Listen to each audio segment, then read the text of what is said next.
Welcome to Xi Jinping Briefing.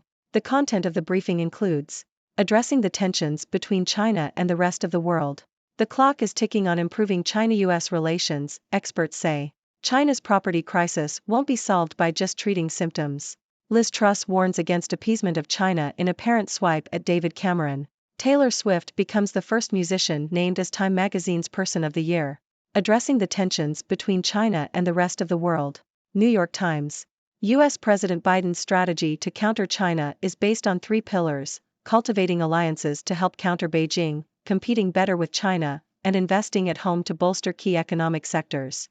The Biden administration has secured a series of long-term agreements in national security, including signing the AUKUS security agreement with Britain and Australia and rebooting the Quad Security Pact with Japan, Australia, and India. The engagement has also extended to commerce and trade, with the Netherlands and Japan agreeing to comply with U.S. export controls on advanced chip-making technology. However, there are concerns about how long the U.S. can maintain a united front against China. The Inflation Reduction Act, which offers huge government subsidies to encourage investment in renewable energy and technology, has angered European governments, with the EU saying it discriminates against European companies. Europe has warned against blindly following the American approach and being dragged into a war between the U.S. and China over Taiwan. China sees an opportunity to exploit potential differences between the U.S. and Europe. American businesses want greater certainty in the U.S.-China relationship but are cautious about the geopolitical risks involved. Some argue that doing business in China is harder than ever, and market access depends on the whims of the Chinese leadership. The clock is ticking on improving China-U.S. relations, experts say. New York Times. The relationship between China and the United States is in a period of transition and the two countries may never be able to fully decouple economically, according to a panel of experts convened by the New York Times. The panel suggested that the U.S. and China will have to find new ways of engaging with each other to maintain business ties while reducing risk. This could involve seeking out areas of common interest, such as the environment, climate and artificial intelligence, where the two countries can work together without appearing to make concessions.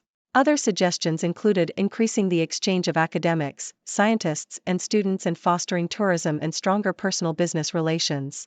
The panel also noted that both countries are seeking new trading partners outside of each other, with the U.S. strengthening economic relations with other Asian exporting countries and China forging new connections with countries in Africa and Latin America. The panel concluded that the economic ties between China and the U.S. have not brought the two countries closer together, as was previously hoped. China's property crisis won't be solved by just treating symptoms. Nikkei Asia. China's government risks making the same mistakes that Japan made in the 1990s by treating the symptoms of its economic problems rather than the underlying causes, writes William Pesek in Nikkei Asian Review. As China's real estate sector makes up 30% of its gross domestic product, Beijing is keen to reassure investors that it will act to repair the sector and support private enterprise, without tackling the structural issues that lie at the heart of the crisis. Pesek warns that the Chinese Communist Party is doubling down on its mistakes and says it is inevitable that China will need to set up something similar to the U.S. Resolution Trust Corporation structure to clean up the toxic debt. Pesek adds that the recent downgrade of Chinese sovereign bonds by Moody's Investors Service will only make things worse and that China's leaders should learn from Japan's mistakes. Liz Truss warns against appeasement of China in apparent swipe at David Cameron. Telegraph. UK International Trade Secretary Liz Truss has criticized the country's approach to China, stating that there has been far too much appeasement and that the UK's relationship with Beijing should be driven by national security concerns rather than short-term business interests. Truss warned that deals with China and increasing Chinese investment in the UK could be used as leverage against the country, emphasizing that President Xi Jinping does not support freedom and democracy. Truss's comments come after former Prime Minister David Cameron, who heralded a golden era in UK-China relations, was appointed as Foreign Secretary. Taylor Swift becomes the first musician named as Time magazine's Person of the Year. Telegraph. Taylor Swift has been named Time magazine's Person of the Year for 2023. The singer had a successful year, releasing the fastest-selling album and breaking box office records with her concert film. Swift also made history by being nominated 7 times for Song of the Year at the Grammy Awards. In an interview, she revealed that her career almost didn't take off when an opportunity to open for Kenny Chesney was derailed due to her being too young to partake in a beer company sponsorship. Time's Person of the Year is chosen based on their influence on the world, with no requirement for positive change. Previous recipients include Martin Luther King Jr., Pope Francis, and Greta Thunberg. It's hunting season for Terminator Dutton as Albanese flounders. The Sydney Morning Herald. Australian Prime Minister Anthony Albanese is facing increasing criticism and a potential challenge from opposition leader Peter Dutton. Dutton has successfully created chaos around Albanese and is now predicting that he will reduce Albanese to a one-term prime minister. The government's slow response to problems and inadequate explanations have contributed to the perception of chaos. Albanese needs to make changes in style, substance, and process in order to rebound and avoid defeat.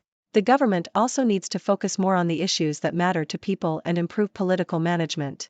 In Mexico, Yellen announces economic sanctions as the U.S. aims to crack down on fentanyl trafficking. The Independent.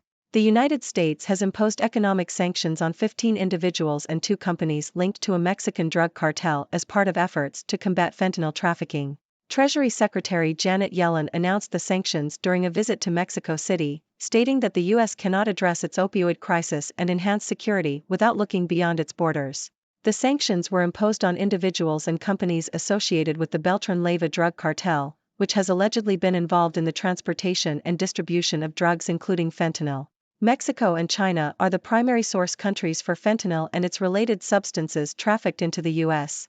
Israel-Gaza war. Wang Yi calls for major countries to be fair and impartial. South China Morning Post.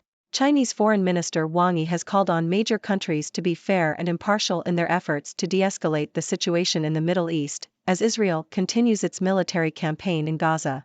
Wang reiterated China's support for a two-state solution and stressed the need for a ceasefire and to prevent larger-scale humanitarian disasters. During his call with U.S. Secretary of State Antony Blinken, Wang also emphasized China's solemn stance on Taiwan and warned the U.S. not to interfere in its internal affairs. Xi Jinping is asserting tighter control of finance in China. Japan Times. China's Communist Party has issued a statement instructing financial institutions in the country to follow Marxist principles and obey President Xi Jinping. This move further extends Xi's control over China's financial system and could contradict Beijing's efforts to show that the economy is open to investment. The statement was published in Qiushi, the party's official theoretical journal, and is seen as a way for Xi to assert greater control over the economy. Japan adds Chinese nuclear weapons lab and others to WMD concern list. Nikkei Asia. China's China Academy of Engineering Physics, CAEP, is one of 36 organizations added to Japan's end-user list, which provides exporters with information on foreign entities involved in activities such as the development of weapons of mass destruction, WMDs. The CAEP is the main research and manufacturing center for Chinese nuclear weapons. The latest revision brings the total number of organizations and institutions on the list to 706 across 15 countries and regions. The list aims to prevent the outflow of civilian technology that could be diverted to military use, and will take effect from Monday. And that's a wrap on today's news from around the world. We covered a range of topics, from the tensions between China and the rest of the world, to Taylor Swift's latest achievement, and even the Australian political landscape. Let's dive into some analysis. First, let's talk about the tensions between China and the rest of the world. The United States, under President Biden, has been working on a strategy to counter China, which includes cultivating alliances, competing better with China, and investing at home. While the U.S. has secured some agreements and alliances, there are concerns about how long they can maintain a united front against China. European governments, in particular, have expressed their reservations and warned against blindly following the American approach. This provides an opportunity for China to exploit potential differences. American businesses, on the other hand, want more certainty in the U.S.-China relationship but are cautious about the geopolitical risks involved. It's clear that the relationship between China and the rest of the world is complex and ever-changing. Moving on to China's property crisis, it's clear that the government needs to address the underlying causes rather than just treating the symptoms. China's real estate sector makes up a significant portion of its GDP, and any instability in the sector can have far-reaching consequences. The Chinese Communist Party needs to act decisively and tackle the structural issues at the heart of the crisis. Failure to do so could lead to a situation similar to what Japan experienced in the 1990s. Learning from Japan's mistakes is crucial, and setting up a structure similar to the U.S. Resolution Trust Corporation could help clean up the toxic debt and stabilize the sector.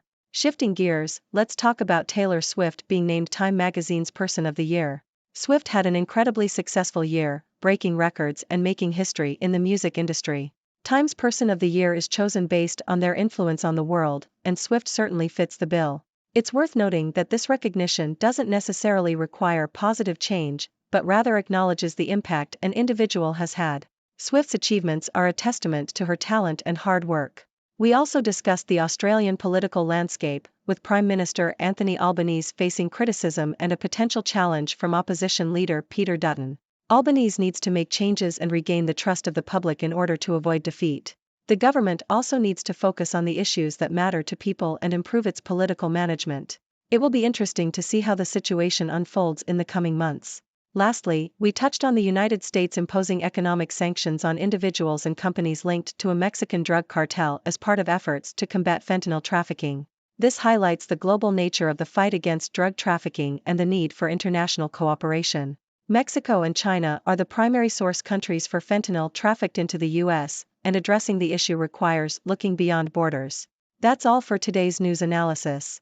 Now it's your turn. What are your thoughts on the tensions between China and the rest of the world? Do you think the US can maintain a united front against China? And what about Taylor Swift being named Time Magazine's Person of the Year? Share your thoughts and questions, and let's start a discussion. Thank you for tuning in.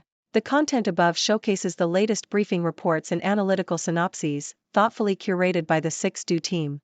These insights stem from a wide array of reputable media outlets, think tanks, government sources, and specialized experts worldwide. We encourage you to explore these sources for a comprehensive perspective. Keep in mind that while the content may not always align with the official standpoint of 6Do Brief, it's not meant to be taken as absolute directives for decision-making. Comprising seasoned media professionals, learned scholars, and accomplished scientists, the 6Do team embodies a trailblazing, fully independent media entity. To customize 6Do Brief to meet your professional needs, you have the option to subscribe to a diverse array of briefings on our website, 6dobrief.com. Regardless of your location, you can conveniently receive 6Do Brief via email.